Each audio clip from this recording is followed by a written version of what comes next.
والله العظيم ما هتتخيلوا انا كنت هعمل ايه دلوقتي. الحاجه اللي كنت هعملها دلوقتي ما تجيش على دماغ حد، لان بتيجي للاذكياء فقط. لازم يكون حد ذكي ونبيه. في حاجه ذكي فرقعت. ونبيه ايه الاتنين. ايه اقفليه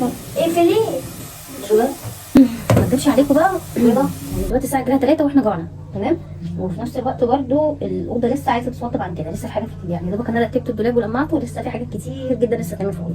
فتعالوا معايا المطبخ، هنعمل كده شويه مكرونه ونسلق لنا بيضتين ونعمل كوبايه شاي ونعلق عليهم ونرجع نكمل اللي احنا كنا بنعمله. طبعا عشان انجز على طول واكمل يوم عادي وارتب الدولاب اللي مش راضي يخلص ده، قلت ايه اعلق على الغلايه تغلي عشان المكرونه تتعمل على طول. طبعا محمد مش راضي يسكت وعمال انا جعان انا جعان انا جعان، ومكسل ينزل يجيب اي حاجه من تحت عشان انا قاعده في الخامس.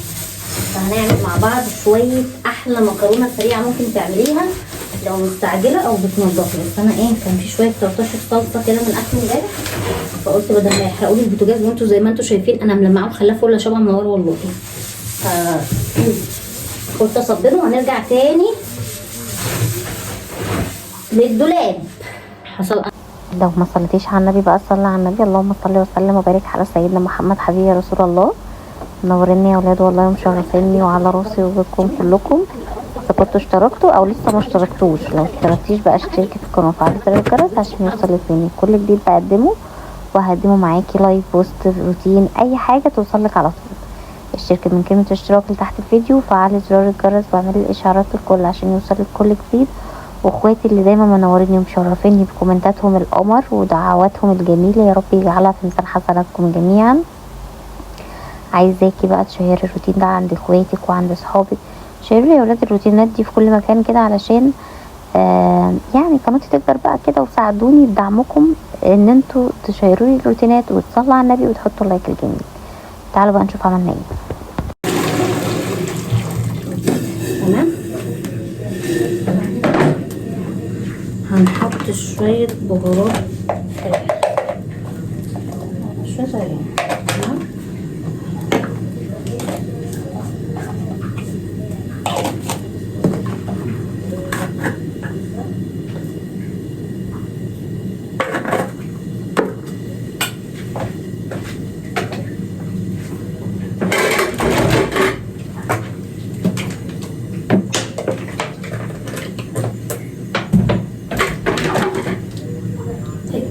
بصوا بقى، استنوا كده عشان تشوفوا. بصوا قشر البصل ده مش هرميه، قشر البصل ده هحطه في الزرعه بره. ده ايه يعني الحاجات بتاعت قشر البصل والحاجات دي في الشجره تنمو معانا بسرعه، فانا هحطه في الزرعه بره. هاخده دلوقتي ازرعه معاكم في الزرعه، يعني ابقى استفدت بيه عشان احنا عايزين الفتره الجايه روتيناتنا تبقى سهله وبسيطه واكتريتها نستفاد منها. تمام.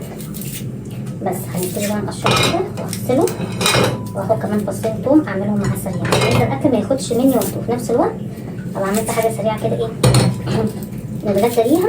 والمكرونه اللي هتفيض هنحط عليها ايه، ممكن اجيب نص كبد وقوانص النهارده او نص بانيه اشوف واروح عاملاها ايه جنبها بالليل. بس انا بحب الكبد والقوانص فنص بيقضي، ما بجيبش اكتر من نص عشان انا ما بحبش الكبد والقوانص تبقى عندي في الفريزر. بصوا الميه غليت، يعني وانا واقفه معاكم بتكلم الميه غليت اهي خلاص، عشان انا كنت عاملاها في الاكل.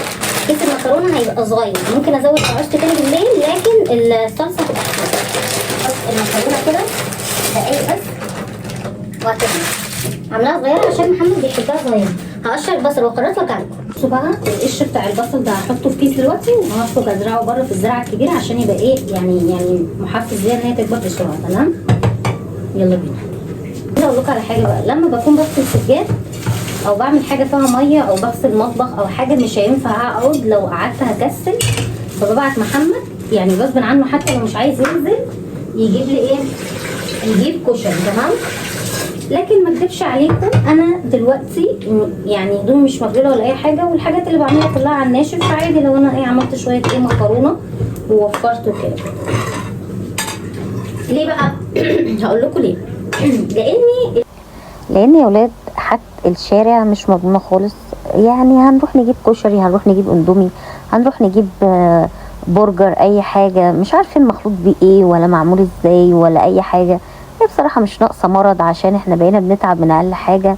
من اقل حاجه بقى عندنا ميكروب، من اقل عارفين من اقل حاجه بقى والله العظيم. يعني عايزه اقول لكم ان انا الشهر ده والشهر اللي فات انا وابني هو يخف انا اتعب، هو يخف انا اتعب.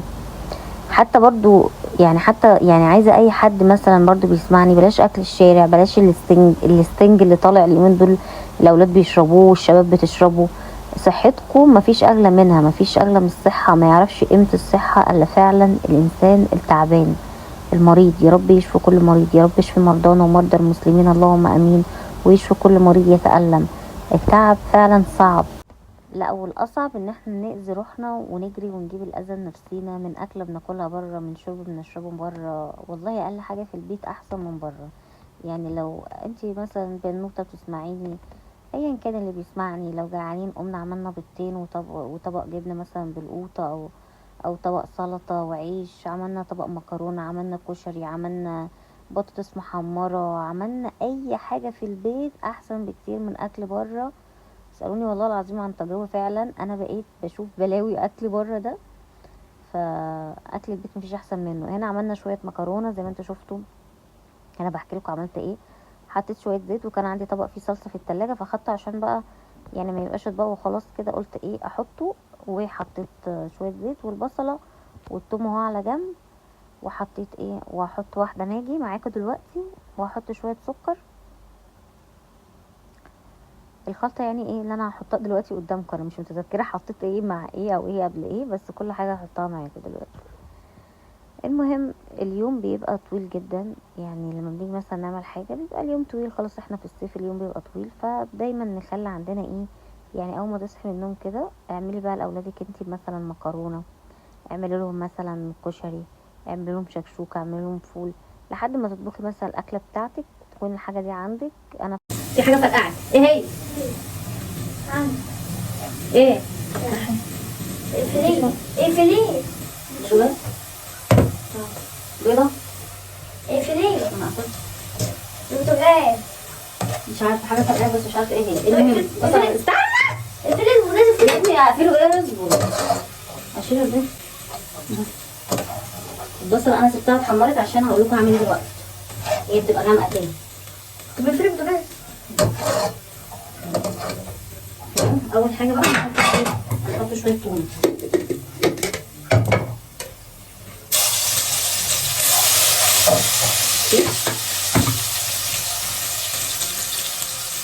تمام، هنحط شويه ثوم. البصله مش محروقه، البصله ممكن تبقى غامقه بس ماشي، احنا مخلينها غامقه كده. وهنحط بقى شويه الصلصه دول، ممكن تبقى بتاعهم بثوم وبصل وكده يعني ماشي، عشان تبقى بالزياده. عشان هجيب الكبد والقوانص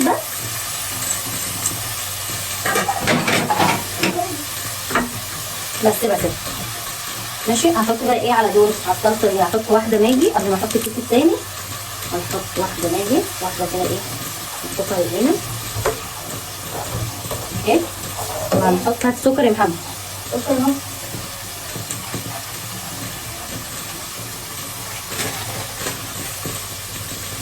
وهنحط شويه سكر،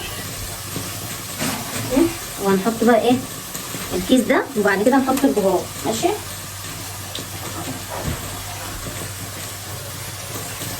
الوصفه دي مفرزاها من قبل رمضان، لسه عارف بتنفع بقى في كده الاكلات السريعه المنقذه يا ولاد. هنسيبها كده، هنسيبها بقى ايه تثبت على النار كده شويه ماشي، وبعد كده هلمع البوتاجاز تاني عادي تمام. والبيض بيتسلق اهو وهرجع لكم تاني. فعلا بسخن على طول، بيبقى عندي الاكل ده بعمله بيبقى الصبح او بالليل، واحطه في التلاجة مسقعه، واسخن مثلا وناكل منها. من قليل قوي لما بجيب اكل من بره، يعني ممكن يبقى مثلا عايزه اجيب رنجايه اجيب حاجه ممكن اجيب، لكن غير كده بصراحه اول ما اجيب اكل من بره بحس ان انا قرفانه، يعني احس ان انا بتخيل بقرف كده فما بعرفش اكل، وده احلى حاجه بتخليني اعمل دايت. بصوا بقى طبعا مش هقف ساكته، هغسل المواعين وعقبال ما الزيطه تتثبت قبل ما ادخل تاني اعمل الاوضه، عشان اخش دلوقتي اشتغل في الاوضه اليوم هياخدني بقى. فانا هصبن عشان اما اجي انزل بالليل اطلع الاقي المطبخ نضيف. المطبخ لما بيكون نضيف خلاص بقى هيبقى عملت. وحابه بقى اقدم رساله كده انا عارفه ان ليا اخوات صغيرين كده بيتفرجوا عليا، وليا كمان اولاد قد محمد بيتفرجوا عليا. حابه اقول لكم على حاجه كده صغيره. انتوا دلوقتي ربنا مديكوا نعمه جميله، كلنا ربنا مدينا نعمه جميله اسمها نعمه الصحه. حافظوا عليها، مش كل حاجه تشوفوها بره تاكلوها. معدتكم لسه جديده، عامله زي الحاجه الجديده كده. كل ما تاكلوا حاجات مش حلوه هتتعبوا يا اخواتي يا قمر، فيما بعد هتتعبوا. فخلي بالكم من صحتكم عشان هي اغلى حاجه ربنا مديهالنا. ربنا يديم عليكم صحتكم نعمه، ويا رب يشفي كل مريض، اللهم امين. يا ريت نخف من اكل بره، يا ريت نخف من اكل الاندومي، يا ريت نخف من كل حاجه ممكن تاذيكم، وتاكلوا الاكلات اللي ماما بتعملها، مفيش احسن منها. يعني اعتبروني كده ماما وبعمل الاكل دون، خدود كده تحفيزي وتشجيعي ليكم ان انتوا تشجعوا معانا. هي كده ابتدت ان هي تتسبك. اول حاجه هناخد شويه بابريكا صغيرين، اي بهارات عندك بقى. المكرونه بتحب البهارات، بحب احط لها شويه بهارات فراخ صغيرين برضو، ودي بهارات فراخ برضو ماشي. انا بحبها عشان ايه، هتفهمي كده ماشي. هاخد شويه خل صغيرين كده احطهم هنا. استنوا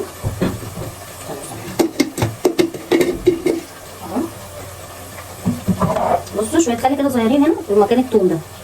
هنحط شويه خل كده صغيرين وهنقلبه كده مكان التوم، ونروح ايه نلاقيهم هنا. تمام.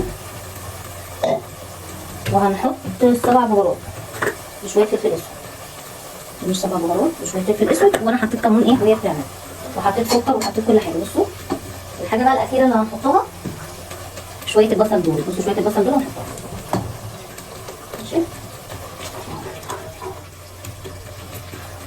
شايفينها بس. وبعد كده نحط المكرونه. بس انا حاسه ان المكرونه كتير على الصلصه، مش عارفه بقى،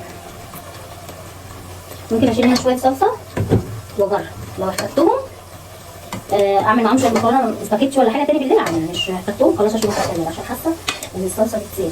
احط بقى المكرونه كده وهبتدي ان انا اوطي عليها خالص. بصوا المكرونه انا بوطي عليها بقى تاخد وتدي من طعم ايه التسبيكه اهي. بصوا احلى مكرونه ممكن تعملها. هسيبها دقيقتين وارجع لكم. وبكده بقى نكون خلصنا الاكله، هنفرغه ونقعد ناكل انا ومحمد بره. اكله سهله وبسيطه وسريعه، واوعي تشتري اكل من بره. اكل بره مش مضمون خالص والله. لو عملت بيضتين وشويه بطاطس وحبه مكرونه زي الفل. مش عارفه اوصل لي هنا ولا هنا، بس انا هطلع دلوقتي هنقعد ناكل بره معاكم.